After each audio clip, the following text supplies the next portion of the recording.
bem?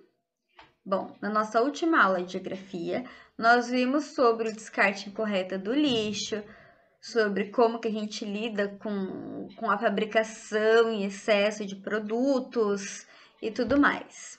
Então, hoje, nós vamos continuar esse estudo falando sobre determinados povos e como eles lidam com os recursos que a natureza nos fornece. Tudo bem? Então,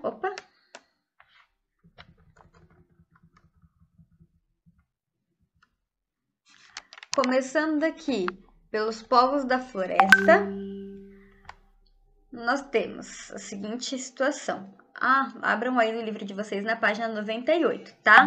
A semana passada a gente estudou até a metade da página 98 e hoje nós vamos dar a continuidade. Então, olha lá. Além dos povos indígenas, os castanheiros, seringueiros e ribeirinhos se autodeterminavam povos da floresta. Eles retiram da natureza apenas o que precisam para viver.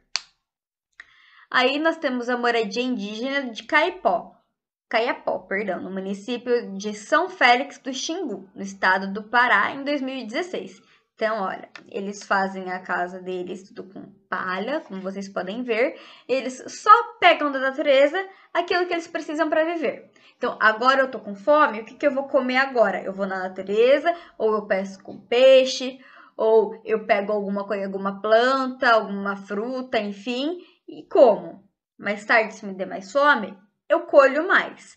Eu não pego nada além do que eu preciso. Tudo bem? Esse é o lema dos povos da floresta. Eu só pego aquilo que eu preciso. Os povos da floresta têm seu modo de vida adaptado às condições naturais da floresta e têm muitos conhecimentos sobre ela. Eles conhecem, por exemplo, várias plantas da floresta que podem ser utilizadas como medicamentos e na alimentação. Tem até um medicamento que ele precisa quando está com alguma dor, ele não vai na farmácia e pega. Eles têm conhecimentos específicos sobre as plantas para saber qual planta pode curar tal tipo de dor que eu estou sentindo. E aí eles consomem para poder se curar ou faz ali algum mexidinho para poder colocar em cima da ferida. Enfim, eles fazem o que tem que fazer de acordo com o que a natureza oferece, de acordo com o que eles precisam. Tudo bem? Esses povos cultivam a terra e praticam atividades extrativas, como a caça, a pesca e principalmente a extração de látex e de castanha do Brasil, também conhecida como castanha do Pará.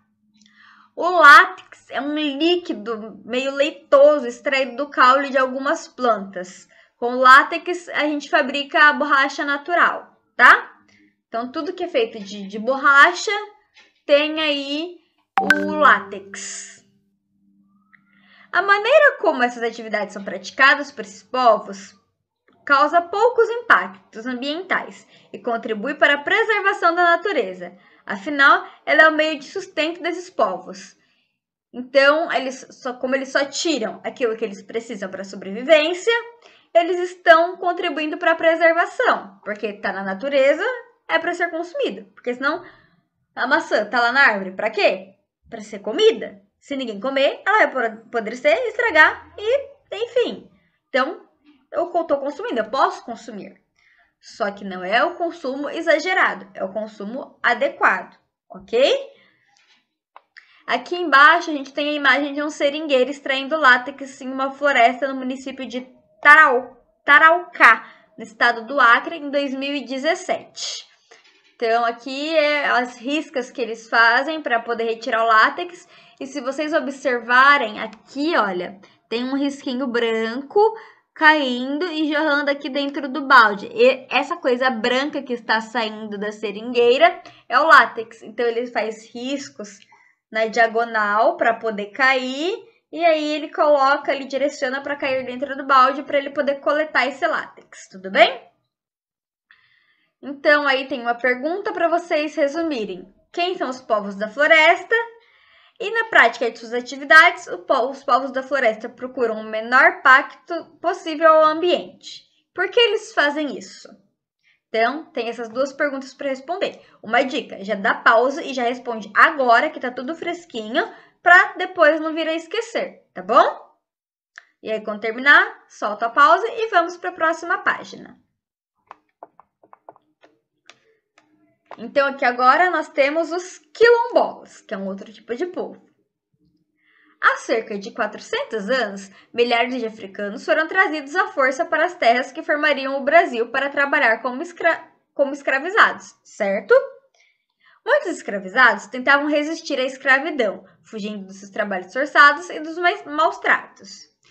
Esses escravizados formaram comunidades conhecidas como quilombos e tinham organização social, política, econômica, cultural próprias. Lembra que a gente falava que os negros vinham para cá eram escravizados à força e quem não queria tentava fugir? Alguns não conseguiam, aí ou morriam ou eram pegos de volta, e aí sofriam consequências, e alguns poucos conseguiam fugir e iam lá para os quilombos. Até falei para vocês do Quilombo dos Palmares, que é um dos maiores quilombos que existiu, e afim, na nossa aula de história. E aí, após a abolição da escravidão, em 1888, pela princesa Isabel, muitos escravizados livres continuaram a viver nesses quilombos. Atualmente, há cerca de 2.600 comunidades remanescentes de quilombos conhecidas no Brasil. Eles abrigam os descendentes de escravizados que mantêm os costumes de seus antepassados. Então, apesar da escravidão ter sido abolida, dos negros terem sido livres, libertos, alguns desses negros, eles optaram por continuar vivendo em quilombos e manter as suas culturas, suas tradições, etc.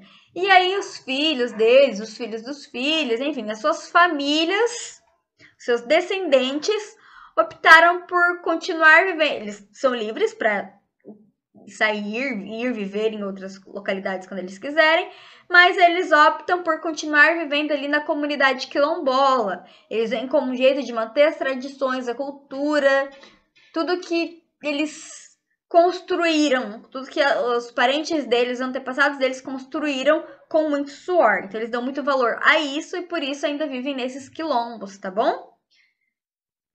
Cada comunidade quilombola tem suas características próprias, mas a maioria pratica agricultura familiar e a pesca para sua sobrevivência e extrai da natureza produtos que utilizam na fabricação de artesanatos e utensílios. Então, eles também sobrevivem da classe pesca e eles não colhem direto da natureza em si, mas eles praticam a agricultura ali, eles plantam para poder coletar e se alimentar, tá bom?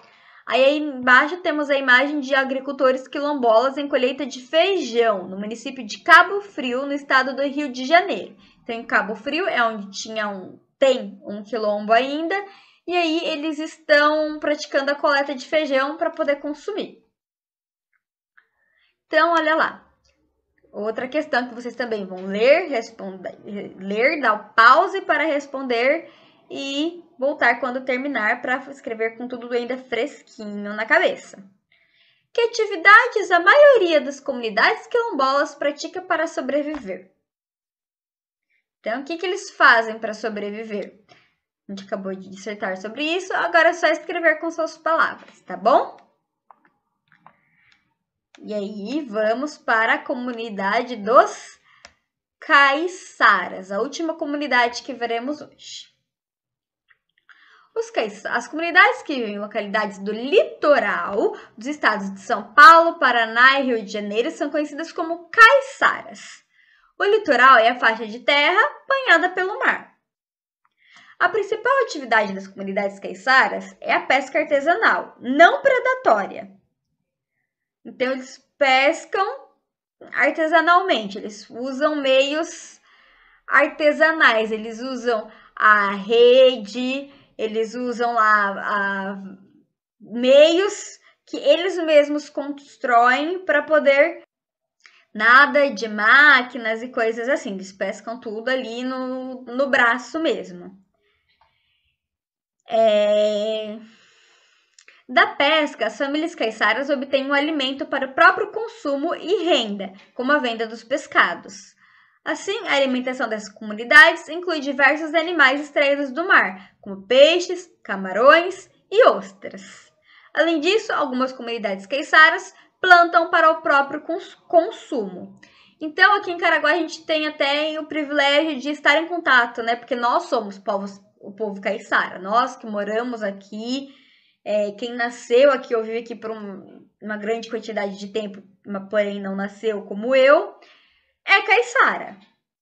E nós temos ali, por exemplo, no Camaroeiro, onde tem ali a banca de pesca, para onde a gente vai, compra, enfim, os nossos peixes, onde aquelas famílias é quem praticam a pesca ou compram de outro pescador local para ajudar também.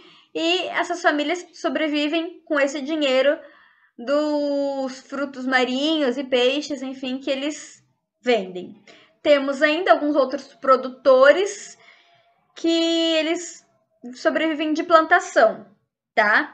Aqui em Caraguá eu conheço 2, tem mais, mas aqui eu conheço e consumo de 2, mas ficam lá para a região sul da cidade, que eles têm lá a horta deles, que eles plantam tudo fresquinho na hora, e você vai lá, chama e fala, quer comprar, você escolhe ali na hora, tudo muito fresquinho, acabado de ser colhido. Então, eles sobrevivem disso, tá? Do trabalho manual deles. Quem aí sobrevive da cultura tradicional caiçara. Temos aqui alguns pescadores no município de Paraty, no estado do Rio de Janeiro, e é logo ali depois de Ubatuba, né? E aí temos mais 2 perguntas. Onde vive a comunidade caiçara? E qual é a principal atividade desenvolvida por essas comunidades? Então, quem são os caiçaras e quais atividades eles praticam, certo? Então, conhecemos aí 3 grupos diferentes, 3 tipos de vida diferente, de cultura diferente, porém que sobrevivem de forma sustentável, de forma que não agrida a natureza para poder sobreviver e nada em exagero, certo? Então, na próxima aula a gente vai falar um pouco mais sobre preservação, um pouco mais sobre o lixo, tá bom? E é isso aí.